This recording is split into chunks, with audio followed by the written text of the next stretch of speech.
Ladies and gents, Rex, and this is Monster Hunter World Review, Extinction, Colonialism, by the channel Maxer. Filler episode. Oh, okay, so this is just a filler episode. I mean, yeah, 11 minutes. Kind of makes sense. Tech and Max are uploading the video in 24-hour window. Isn't that something? But yeah, this is latest video. Obviously, this was uploaded just, I guess, 9-10 hours ago. I don't know. Something like that. Basically recently. So Monster Hunter, this is from 2018. Is this like that Deer Hunter type of what was that game, somewhat similar type of game? Is this similar to that? As I say that, I feel stupid because obviously this frame tells me that obviously not. Yeah, so this is gonna be some kind of a like a Witcher contract type of thing. I don't know. This is a review, not an incorrect summary, so I guess I'll know what this game is about. I guess Max is not gonna exaggerate that much, so let's watch it. Remember, if you like my Rickson, no phone, like, subscribe, check out the Rickson, there's a link in the description, check out the cards, and yeah, let's watch it. Monster Hunter The World is an action-style third-person beat-em-up, slice-em-up, carve-em-up, drink-em-up, kill them all, where you play as John World, or the Joker and his normal cat, as we find and research the world's most amazing and charismatic megafauna so we can peacefully relocate them to the afterlife. Do you ever regret not being born in time to hunt Siberian mammoth? Or perhaps you're the kind of man who open carries to the zoo, waiting for the day that the chimps become excited. If so, this game could be for you. Set in the hostile and exotic wasteland of Australia, we play as an inherently bloodthirsty and violent race known only as Caucasoidus anglicus, and we're here to destroy the local environment as much as humanly possible so I can wear it. Along the way, overcoming many varieties of horrifying creatures unknown to God, ranging from plausible and interesting specimen to fucking Thanos. And yes, I am reviewing Monster Hunter World and not Rise because the phrase Nintendo Switch port does not fill me with confidence. I'm sure it's a fantastic game, but this looks like an excellent Gary's Mod map. So without further ado, it's time to explain to you my favorite animal cruelty simulator with a game attached to it.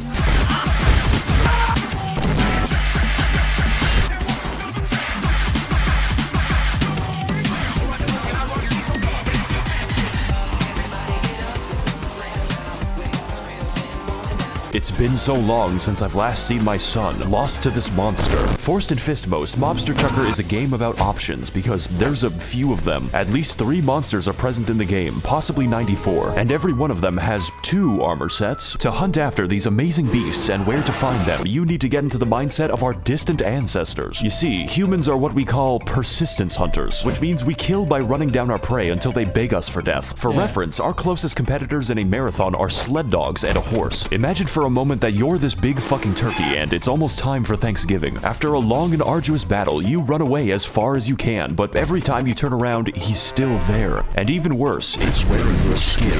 This is the mentality you must adopt. Oh my god, that is so true though about the real world, right? Humans, we evolved in a way that we sweat, so we have way too long endurance. We don't have to stop and just, I guess, cool down. So every animal's like, okay, I'm gonna run away.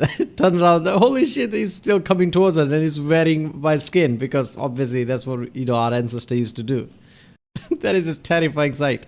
If you're to survive the wilds of Queensland, the mammoth deserves to be extinct because he was weak. We arrived to this new world of possibility known as the Denny's parking lot as part of the 5th Fleet of the Research Commission, exploring and murdering this vast continent to track down the whereabouts of an ancient elder dragon. Now, as someone from a country who killed millions of people so we could grow fucking vegetables, this is offensive. So when I heard that these bitches were doing it to find a lizard, I decided I would engage in genocide of my own volition. You will not need motivation to kill in this game. It comes about naturally, just like polio. And to bring about this timely demise, we are given a choice of 14 weapons, all of them completely different from one another, like the light bowgun and the heavy bowgun and the bow. But let me tell you, if I were stranded alone on a desert island, I would probably choose the fucking gun, because the only people in this world that I trust are my 2 best friends, Smith and Wesson. This is why I chose the gun lance, which is what you think. Only if it's Smith and Wesson 500.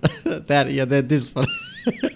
it is. Now, of course I could have chosen the literal machine gun, but playing with these weapons changes the game into a first-person shooter where the objective is to keep the gun away from your mouth. Instead, I was drawn to the insect glaive because 1, it lets me literally fly and the floor is paying taxes. 2, I get to lace a giant bee with C4 high explosives and throw it at people. And yes, there is an upgrade tree dedicated to bees. 3, I get to mount monsters, and that lets me spam custom dialogue at everyone in the game. Side note, you can fully customize your automatic callouts to preemptively diagnose the cause of your teammate's death, which is very funny. But your choice isn't just between weapon types, but also weapon elements. I won't get into it now since there are a few of them, but my favorites would have to include the Look, I think the developers knew that people are gonna troll with this feature. They deliberately put that like, okay, let's add the features that they can customly add dialogues. They knew. dragon element, the sleep element, or even blast element. Every monster is weak to blast element. So with all these varied choices, chances are high that at least one weapon speaks to your specific mental illness. Just don't play the hunting horn unless you want Rock Band for engineering students. Probably long sword and bow. Don't worry, I know exactly why you're here. I too want to know what this thing's foreskin looks like on my mantelpiece. Fortunately, World has you covered. I haven't really explained this because it's in the title, but in this game you hunt monsters. This doesn't just mean killing them, although there is a lot of that. There's 2 ways to complete a hunt, Republican and Democrat. Both of them result in endless pain for the animal. Here's the difference. Killing them by slowly breaking each individual bone is a mercy. Capturing them will always give you more body parts than skinning them, which can include their skulls. The only logical conclusion is that we disassemble them like a crab factory, and those are the lucky ones because the other ones are subjected to cockfighting, and my bet always wins. The gameplay of Angry Birds can best be described as Bloodborne with no health. Oh my god, this is all different perspective. I mean, if I played this game, I wouldn't have thought like that. Okay, at least I didn't kill the monster. I wouldn't have thought like that. Like, okay, I'm being even more cruel right now, right? Creating this kind of like, it's a cockfighting type of, fighting arena thing, skinning them for their parts and shit. But yeah, now when it talks about, killing is the most merciful option at this point. Bars. For most monsters, that's okay because counting broken bones is enough, but some of these bastards spend more time close to death than Joe Biden. In fact, while hunting, your prey will attempt to escape you several times and fail. Really, the entire gameplay loop is just finding new things to turn inside out and then fashioning yourself the perfect drip out of their intestines. Of course, there's a lot of ways to build your swag with a myriad of skills like the fast food build, the eating less build, the eating for free build, and lest we forget, the mushroom consumption build to complete my Yeah, so basically Skyrim players would have no issue with this idea of this, right? Because that's what we do in that game. Oh, let's hunt dragons because I want some, dragon armor, scale armor, whatever. Let's just hunt some dragons. I want to wear that shit. Ultimate McDonald's form. No self-respecting hunter would ever think of going outside without slightly reducing the effects of minor wind pressure. Or you can do damage. Like a fucking moron. Take your armor for a spin and throw a body in the bin. Repeat until you win. That's the entire game. This being said, there are complications. It's better to think of them not like video game enemies, but very stupid cats. And like cats, these bitches are territorial, sometimes even going so far as to beat each other to death while I'm fighting them. But I think my favorite example of this would have to be Mr. Cool. Nikon. This bastard is designed to wander into random battles, catch you in 4K HD, and then leave for literally no fucking reason. And if that doesn't suit your fancy, there's always Bazinga Goose, whose sole objective is tracking you down across the map to carpet bomb you for the crime of playing the game. Now, I don't normally play Monster Hunter since I'm more of a Connect 4 SpongeBob man, but the sheer variation on display here is really something. Every single animal has their own unique role, and mine is putting them into a museum. As a rule, for every single kind of beast, if violence does not work, use additional violence. Look, if you have a nice setup, like you know what you want, like okay, monsters, so there are multiple monsters. All you need to do is add more and more detail to create an immersive world, right? Make every single monsters more, unique in their own way. Don't repeat shit. Everything is unique. That makes the whole thing more immersive. What made Witcher 3 really immersive? It's not because of the world. World was fucking bland, right? Valen and everything was way too bland. Nothing about that, excluding the DLC, nothing about that was really, oh, look at that. Only reason why that was immersive because everything was tailor-made. Everything had its own detail. There was no, miscellaneous fetch quest type of thing. So add more and more detail, tailor-made things. That will make the game immersive and people like, holy shit, this game is good.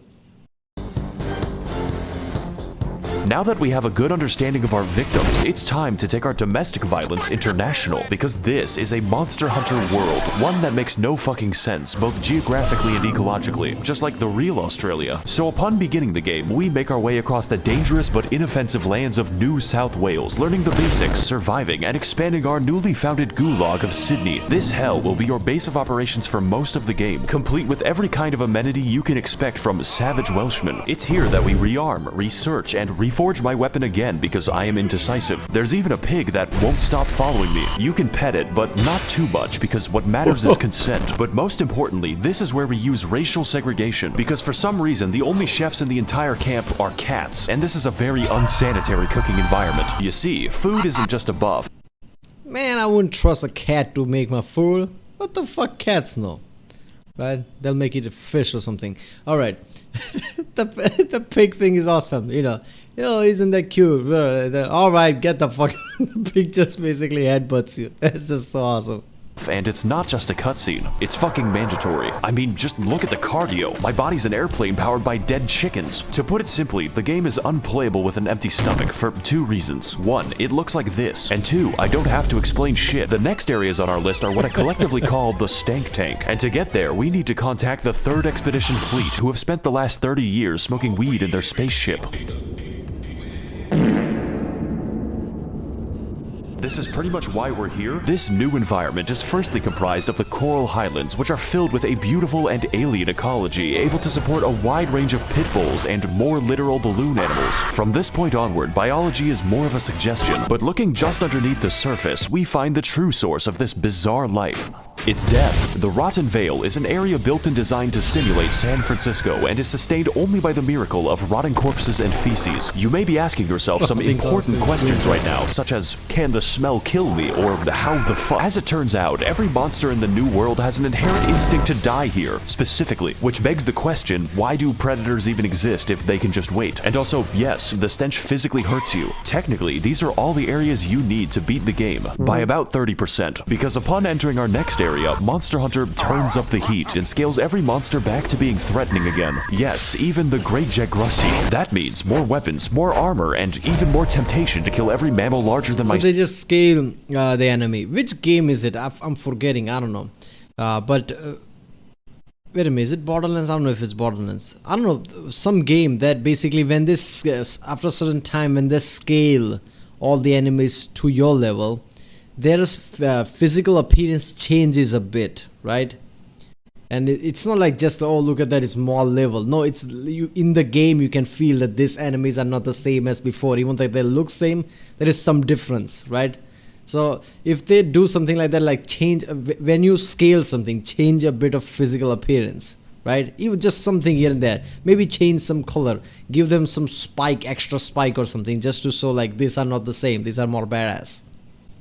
Myself. Again, it's safe to say that this game has a time requirement. So after 30 hunts or so, we finally arrived to the temperate lands of Western Australia. You know, the state that lost a civil conflict with flightless birds. Fortunately for us, biology is no longer a suggestion. It's a restraining order. We've got fish that swim through molten magma, lizards that eat rocks, and of course my personal favorite animal, Thanos. His main attack is the crush force of his rock-solid chin. Although I do think they could have worked on the whole controlling the monster mechanic a little better. It really breaks down when you encounter the fire. But among the many features of this game, we haven't even gotten close to the train wreck that is the story. After all, there is a reason we ventured into the land of unusual thermodynamics. It's just a really bad reason. Okay. First of all, we can tell that this game is a literary masterwork by the fact that characters do not have names. Who can forget such personalities as the Handler, the Commander, and a fucking Ganondorf? The story is comprised of two major arcs. Where in the world is the 50-foot-tall lizard, and gee, I wonder what Ganon is up to? Both of which are made excessively worse when the game automatically sets the Handler to be in a catsuit, and at this point, I'm afraid of turning it off. Okay, one last thing, everyone. If I see anyone else on this fucking ship say the words Nekopara cosplay, I will invert your penis with my my foot. For the first arc of our multiple stage manga that ends in a sex scene, we chase after the amazing boss fight Zora Magdaros as we apparently forget the location of a giant kaiju several times. This being said, you don't want to find him because his boss battle is an environmental puzzle primarily comprised of loading cannonballs for 30 minutes and then waiting for the boss to move very slowly. That way we can penetrate him with our oddly phallic spear that extends when needed. And for the second arc of our new Genshin anime on Spike TV. Alright, is this the case with all the Japanese monster hunting games? Because I'm pretty sure there are Final Fantasy bosses that takes ridiculous amount of time just to defeat them, right? Like it tests people's patience.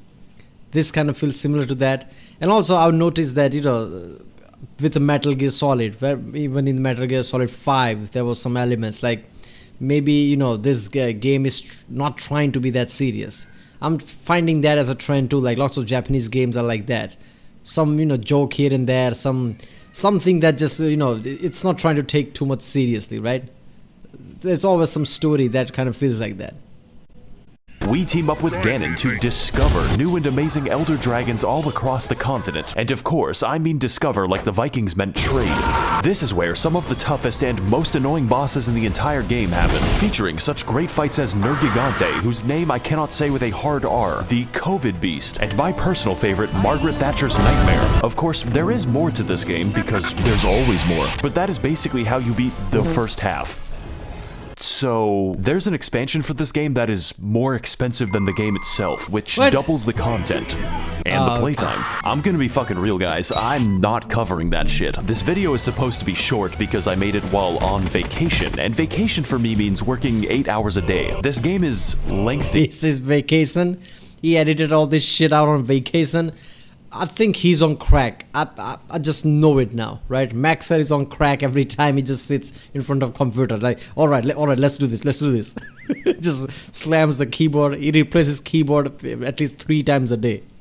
And you should definitely play it if you have the time. But in my current mental state, I do not. So with the release of Elden Ring, I think it's time to move on to a better project. This is basically a max out filler episode. And if you like World, then just get the Iceborne expansion because it's more of the same, but twice as tall and most of the monsters are on crack. And just to prove it, half of the footage in this review is Iceborne. This is a game that I believe you have to experience because there's just so much, and yet so little time. Thanks for watching, guys. I got spurs. Oh man, don't play that one, man. Ah, New Vegas. Don't play that. Seriously, every time that song comes, like, okay, let's not. Every time the song comes, I'm like, oh, please, God, let there be New Vegas 2. Even though there are rumors now, after Microsoft acquisition, like, okay, maybe there will be New Vegas 2. I don't think so, right? Because I don't think New Vegas 2 is ever happening. I'm a bit cynical that way, but yeah. So, Monster Hunter, obviously this is a Japanese game, not a similar type of game. So it's just like, you know, how in Final Fantasy you hunt monsters, it's kind of similar to that, but it's just all based on hunting monsters. And yeah, this was a filler episode. Like, is he going to do Elden Ring next time? Elden Ring is just like, you know, Dead Soul creator game, right? People have been telling me to, you know, react to Elden Ring gameplay or something like that. I won't come around to it, but I'm pretty sure Elden Ring just got released. I don't know, maybe I should check the game out. If it's anything like Dead Soul, it would be like really good, right? Bloodborne, Dead Souls, if it's like that, it would be really great. I mean, Max's Bloodborne review is fucking incredible. So if he does Elden Ring just like that would be great too. But yeah, right, well, that was Monster Hunter World Review, Extinction, Colonialism by the channel Maxer. If you like my reaction, don't forget to like, subscribe, check out the reaction, there's a link in the description, check out the cards, and yeah, I'll see you next time.